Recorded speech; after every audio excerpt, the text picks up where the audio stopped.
Every April, millions of Americans calculate their income, study tax forms, search for deductions, and send part of what they earned to the federal government. Income tax feels so deeply connected to modern government that it is difficult to imagine the United States without it. But for most of American history, there was no permanent federal income tax. George Washington never filed a Form 1040. Thomas Jefferson never had federal income tax withheld from his salary. Abraham Lincoln governed most of his presidency before anything resembling the modern income tax system existed. Yet the government still had to operate. It had to pay soldiers, maintain ships, support diplomats, repay national debts, operate federal courts, deliver mail, build government facilities, and defend a rapidly expanding country. So where did the money come from? Who actually paid for the federal government before 1913? The answer is hidden in the products Americans purchased, the ships arriving at American ports, the whiskey poured into their glasses, the tobacco they consumed, and the prices they paid for ordinary goods. For more than a century, the federal government did not mainly reach into workers' paychecks. Instead, it placed itself between Americans and the things they bought. And understanding that older system reveals something surprising. Americans before 1913 were not living in a country without federal taxes. They often paid those taxes without seeing a bill with their name on it. The United States experimented with temporary income taxes during the Civil War, and Congress tried again in the 1890s. But the permanent peacetime system Americans recognize today did not begin until the 16th Amendment and the Revenue Act of 1913. This is the story of how America funded itself before income tax, and why that old system eventually became impossible to maintain. Chapter 1. The New Nation's Money Problem. When the United States emerged from the Revolutionary War, it possessed political independence, but faced a serious financial problem. The war had been expensive, the national government owed money, individual states owed money, and the young country needed a way to convince lenders that its promises could be trusted. Under the Articles of Confederation, the central government could request money from the states, but it lacked a reliable power to collect revenue directly.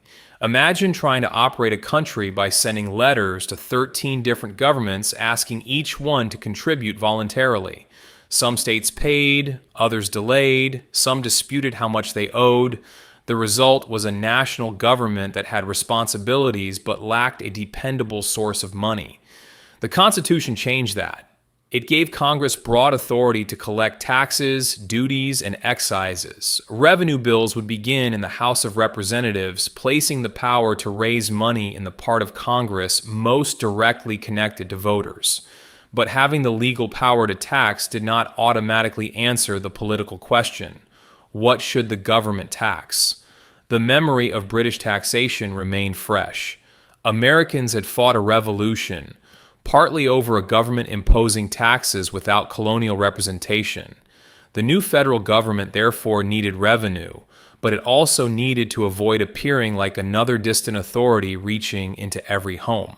Its first solution was not a tax on personal income, it was the tariff.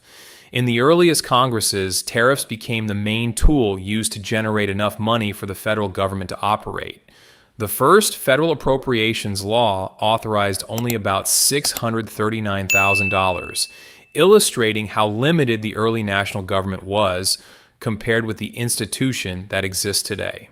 That smaller government required less money. There was no social security system. There was no Medicare. There was no modern highway network, national welfare structure, large permanent civilian bureaucracy, or worldwide military establishment.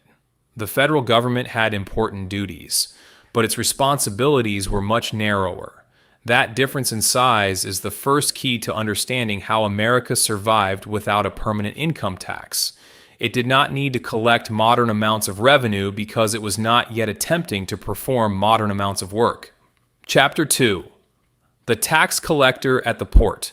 In 1789, one of the first major actions of the new Congress was to establish a system for collecting customs duties. The idea was simple. When a ship arrived carrying foreign products, the importer had to report the cargo to a customs official. Before those goods could legally enter the American market, duties had to be paid. A ship might carry cloth from Britain, wine from Europe, manufactured tools, tea, glass, sugar, or other valuable merchandise. The government did not need to inspect the personal earnings of every farmer, carpenter, merchant, and laborer. It could concentrate tax collection at a limited number of busy ports: New York, Boston, Philadelphia, Baltimore, Charleston, New Orleans. These ports acted like financial gates. Goods passed through them, customs officers calculated the charges, and money flowed into the treasury. The U.S. Customs Service was created in 1789 and became one of the young government's most important institutions. Customs duties funded virtually the entire federal government during much of its early history. But who really paid those tariffs? Technically, the importer handed the money to the government. Economically, the cost did not always remain with the importer. A merchant who paid a duty on imported cloth could raise the price of that cloth. A shopkeeper buying from the importer might add another markup. By the time the product reached an ordinary customer, part of the tax could be hidden inside the final price. That meant the person purchasing a coat, a metal tool, a bag of sugar, or a bottle of imported wine could be helping fund the federal government without ever receiving a tax form. This was one of the system's political advantages. The tax was less visible than an annual demand based on personal earnings. There was no federal official asking a worker to list wages, investments, or business profits. The tax appeared as part of commerce.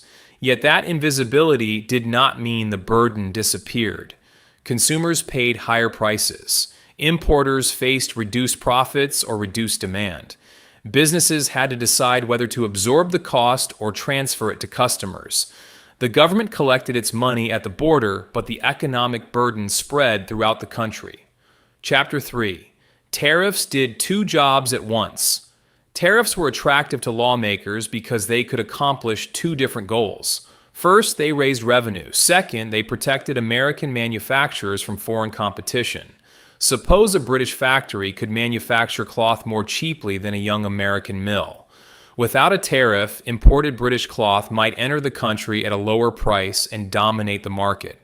Place a duty on that cloth, however, and the price difference could shrink. The American producer gained protection. The federal treasury gained revenue, but the American consumer might pay more. That conflict shaped politics throughout the 19th century. Industrial regions often supported protective tariffs because their factories benefited from reduced foreign competition. Agricultural regions could view the same tariffs very differently.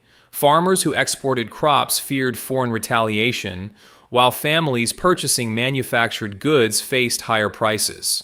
What appeared to be a technical argument about percentages at the customs house became a national struggle over who benefited and who paid. During the War of 1812, Congress raised tariffs both to obtain needed revenue and to support domestic industry.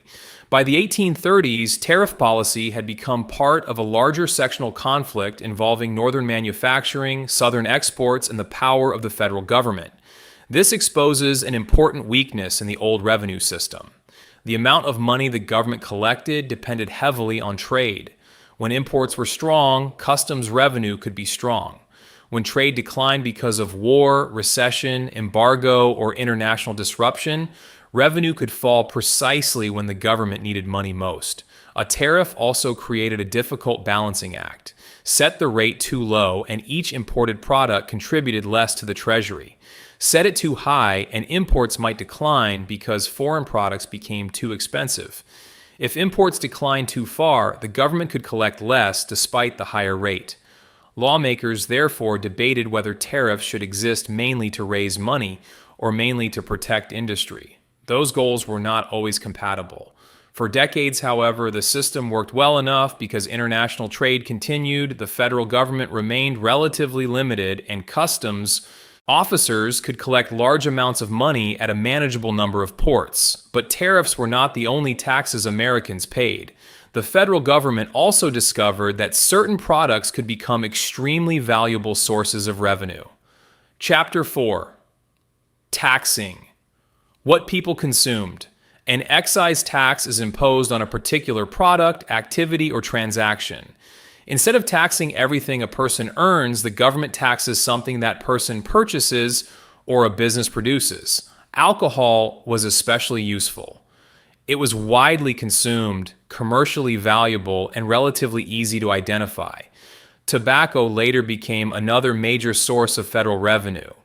In this system, a person could avoid federal income tax because no permanent income tax existed, yet still contribute to the Treasury every time taxed alcohol or tobacco was purchased. The seller or producer might formally transfer the tax to the government, but some or all of the cost could appear in the product's price. The tax was therefore collected through consumption. This was politically useful because it targeted particular goods, instead of requiring a complete financial record from every citizen. But it could also be unfair. A wealthy person and a poor person purchasing the same tax product could face the same tax amount, even though that cost represented a much larger share of the poor person's income. Tariffs and consumption taxes were often described as indirect taxes because the person bearing the economic burden was not always the person directly transferring money to the Treasury. The system could therefore hide its distribution. A rich investor with large earnings could pay no permanent federal income tax. A working family buying imported necessities or tax products could still contribute part of its limited income to the government. For much of the period before World War I, tariffs and excise taxes together supplied more than 90% of federal revenue. That statistic answers much of the question in the title: who paid for the government? Importers paid duties at the ports. Businesses paid or collected excise taxes. Consumers often carried the final burden through the prices of imported and taxed products. In other words, the government was funded less by examining how much people earned and more by taxing what moved through the economy. Chapter 5. Why a small government could survive this way. The 19th century federal government was not simply a modern government with a different tax system. It was a fundamentally smaller institution. Much of daily government was handled at the state and local levels. Local governments funded schools, roads, policing, and other community services through their own taxes and fees. State governments also collected revenue independently. The federal system concentrated on a narrower set of national responsibilities. Early federal appropriations included military expenses, pensions, harbors, and postal operations. The list expanded over time, but the scale remained far below modern federal spending. This matters because people sometimes imagine that the federal government before 1913 provided everything it provides today without collecting income taxes. It did not. The government performed fewer functions, served a smaller population, and maintained a much smaller administrative system. It could therefore survive on revenue sources that would be completely inadequate for the modern United States. There was another financial tool available when tax revenue was insufficient: borrowing. During emergencies, particularly wars, the government could issue debt. Investors purchased government bonds, giving the Treasury immediate money in exchange for a promise of repayment with interest. But borrowing was not free money. Debt shifted part of the burden into the future. Later, taxpayers would have to provide the revenue required to pay interest and repay principal. This created a repeating pattern.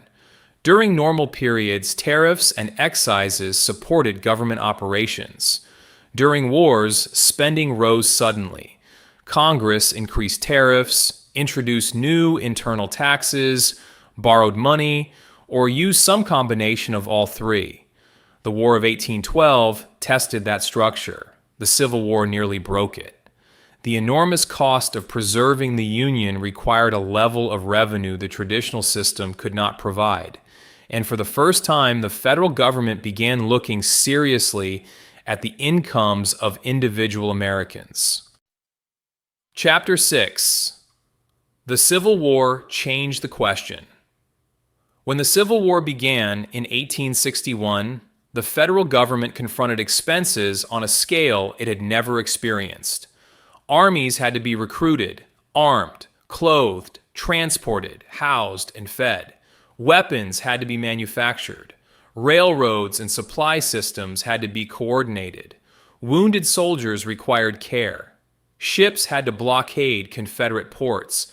The government could borrow heavily, but lenders needed confidence that the Treasury would eventually possess enough revenue to repay them. Tariffs alone were not enough. Congress responded with new internal taxes and the nation's first federal income tax experiment. The initial Civil War income tax was adopted in 1861. A more effective law followed in 1862, creating the office of Commissioner of Internal Revenue. Under the 1862 system, incomes between $600 and $10,000 faced a 3% tax, while incomes above $10,000 faced a 5% rate.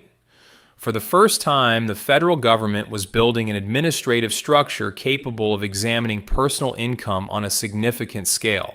This was a dramatic shift. A customs officer could count barrels, inspect cargo, and calculate duties from published schedules.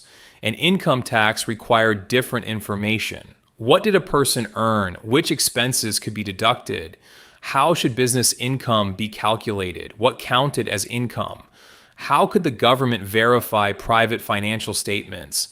Income taxation required paperwork, enforcement, definitions, and a relationship between citizens and the federal government that had not previously existed in permanent form. Yet the Civil War tax was presented as an emergency measure. When the emergency faded, opposition grew. Rates were reduced, and the income tax was repealed in 1872. The country returned to a system built mainly around tariffs and taxes on products. That is why saying America had no income tax before 1913 is slightly misleading. America had tried income taxation. What it lacked was a permanent constitutional and political foundation for a continuing peacetime income tax. The Civil War demonstrated that an income tax could raise revenue. It did not persuade the country that the tax should become permanent, at least not yet. Chapter 7. The Gilded Age. Problem. After the Civil War, the American economy transformed. Railroads connected distant regions. Corporations expanded. Steel, oil, banking, and manufacturing created enormous fortunes. Cities grew rapidly. Industrial production reached levels that would have been unimaginable to the country's founders. But the federal tax system remained heavily dependent on tariffs and excises. That created a growing argument about fairness. A worker purchasing tax products contributed through consumption. A farming family purchasing manufactured goods could face prices influenced by protective tariffs. Meanwhile, a wealthy individual could receive enormous income from property, investments, and financial assets without paying a permanent federal tax based directly on that income. Critics believe the system placed too much of the burden on ordinary consumption and too little on the nation's rapidly growing private fortunes. Farmers in the South and West were especially frustrated. They often received low prices for agricultural products while paying higher prices for protected manufactured goods. Political movements, including the Grange, the Farmers Alliance, and the Populist Party, promoted reforms that included a graduated income tax. The debate was not simply about raising more money. It was about deciding what ability should determine a person's contribution to government. Should taxes be based mainly on what people purchase, or should they be based on what people earn? A consumption-based system could reach nearly everyone, including people with low incomes. A graduated income tax promised to ask more from those with greater financial capacity. To supporters, that was fairness. To opponents, it threatened privacy, property rights, and the constitutional balance between the states and the federal government. The argument grew until Congress attempted to restore a federal income tax in 1894. The law imposed a 2% tax on income above $4,000, meaning it was directed primarily at comparatively high earners. But before the system could become established, the Supreme Court intervened. Chapter 8. The Supreme Court blocks the tax. The Constitution gave Congress power to tax, but it also created different rules for different kinds of taxes. Duties, imposts, and excises generally had to be geographically uniform. Direct taxes faced an unusual requirement. They had to be apportioned among the states according to population. Apportionment made a practical income tax extremely difficult. Imagine two states with similar populations, but dramatically different total incomes. If Congress had to assign the same overall direct tax burden to both states because their populations were similar, residents could face very different effective rates. The tax would no longer work naturally as a uniform percentage of personal income. In the 1895 case Pollock versus Farmers Loan and Trust Company, the Supreme Court considered the income tax provisions passed the previous year. The court concluded that taxes on income derived from property were direct taxes and therefore subject to the constitutional apportionment requirement. The entire income tax system was invalidated. The decision did not mean Congress possessed no taxing power. It meant a broadly applied income tax faced a constitutional obstacle under the court's interpretation. For supporters of income taxation, ordinary legislation was no longer enough. Congress could pass another law, but the court could strike it down again. The more permanent solution was to change the Constitution itself. That was not easy. A proposed amendment needed approval from 2/3 of both houses of Congress and ratification by 3/4 of the states. Some political opponents believed an income tax amendment would never survive that process. They underestimated how much the country had changed. Industrialization had concentrated wealth. Progressive reform movements were gaining influence. Tariffs remained deeply controversial. Both Democrats and progressive Republicans increasingly supported a tax connected to the ability to pay. The idea that appeared politically impossible in the 19th century began gathering state-by-state momentum. Chapter 9. The Amendment that was expected to fail. In 1909, President William Howard Taft supported sending an income tax amendment to the states. Some conservative politicians viewed the amendment as a way to delay or defeat immediate income tax legislation. They believed 3/4 of the states would never approve it. But state legislatures began ratifying the proposal. The political landscape was shifting. Western and Southern reformers saw income taxation as a way to reduce reliance on tariffs. Progressive activists argued that wealthy citizens should contribute according to their financial capacity. Even some leaders who were not enthusiastic about income tax accepted that the federal revenue system required a broader foundation. The amendment passed the House by an overwhelming vote of 318 to 14. 36 of the 48 states were required for ratification. On February 3, 1913, the required threshold was reached. Secretary of State Philander Knox formally certified the amendment later that month. The 16th Amendment removed the apportionment obstacle that had crippled the 1894 income tax. Congress could now tax income without dividing the total burden among states according to population. This did not instantly create the enormous income tax system Americans recognize today. It created the constitutional foundation. Congress still had to pass an actual tax law.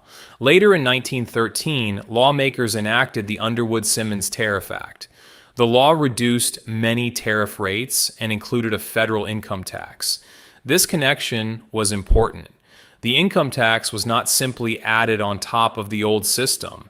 It helped make it possible to lower tariffs and shift part of the tax burden away from consumption and toward income.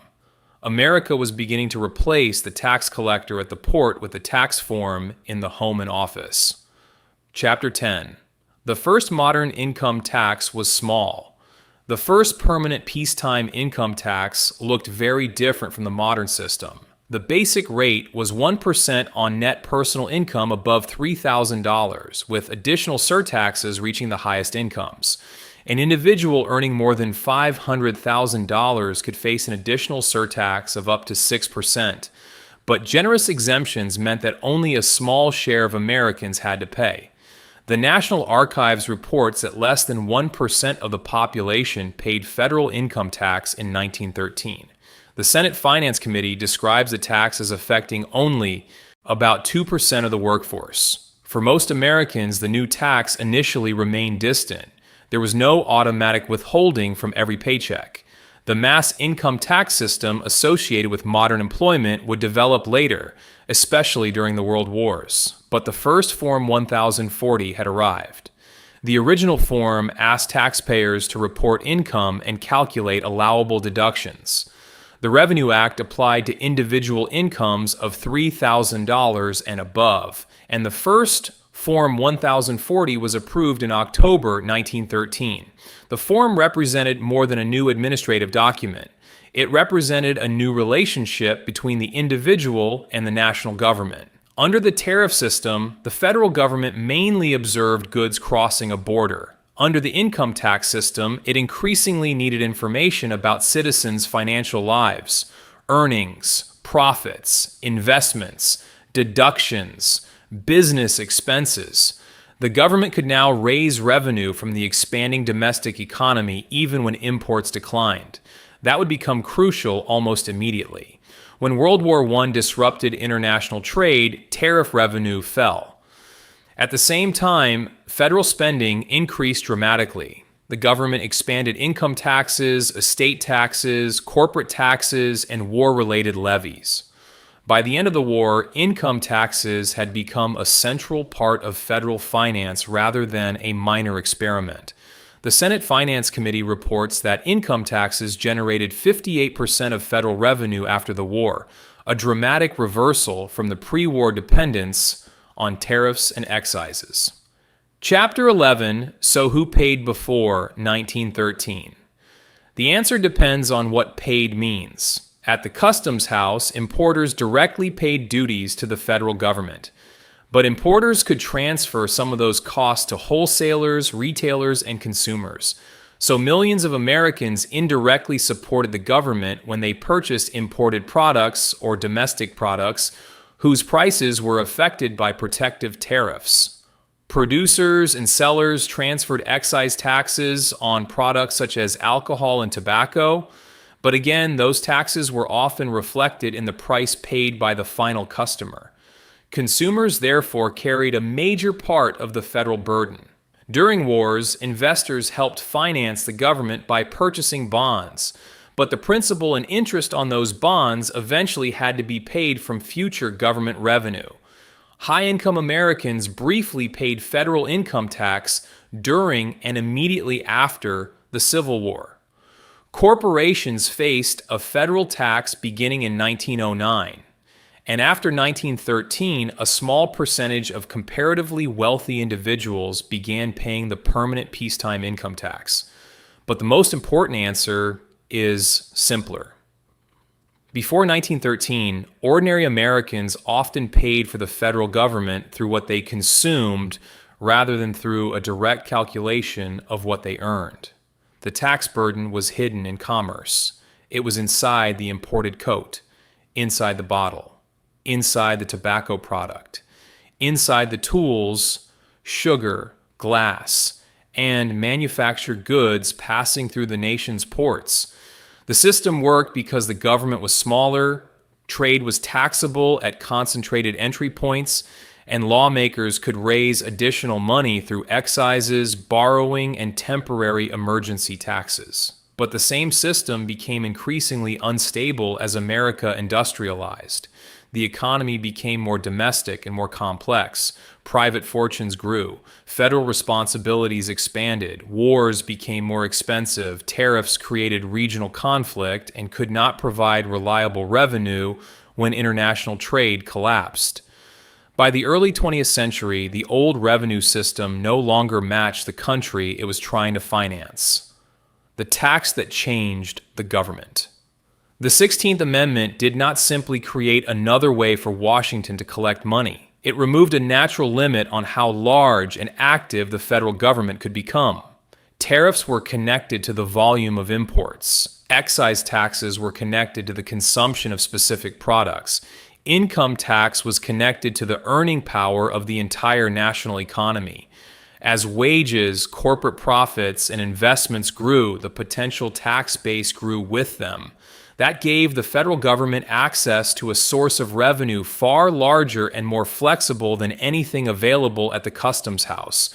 But it also changed the meaning of federal taxation. Before 1913, many Americans experienced federal taxes mainly through market prices. After 1913, the government gradually developed the power, legal structure, and administrative machinery to examine personal and corporate income directly. At first, only the wealthiest fraction of Americans paid. Later wars and expanding government programs would bring income tax to a much larger share of the population. So when we ask how America survived without a permanent income tax, the answer is not that government operated for free. It did not. The answer is that America taxed different things. It taxed imports. It taxed alcohol and tobacco. It borrowed during emergencies. It temporarily taxed income during the Civil War. And above all, it maintained a federal government far smaller than the one Americans know today. The people still paid. They simply paid in ways that were less visible. The old tax collector waited at the port. The modern tax collector waits on the paycheck. And the transformation from one system to the other did more than change how Americans funded their government. It changed what the federal government was capable of becoming.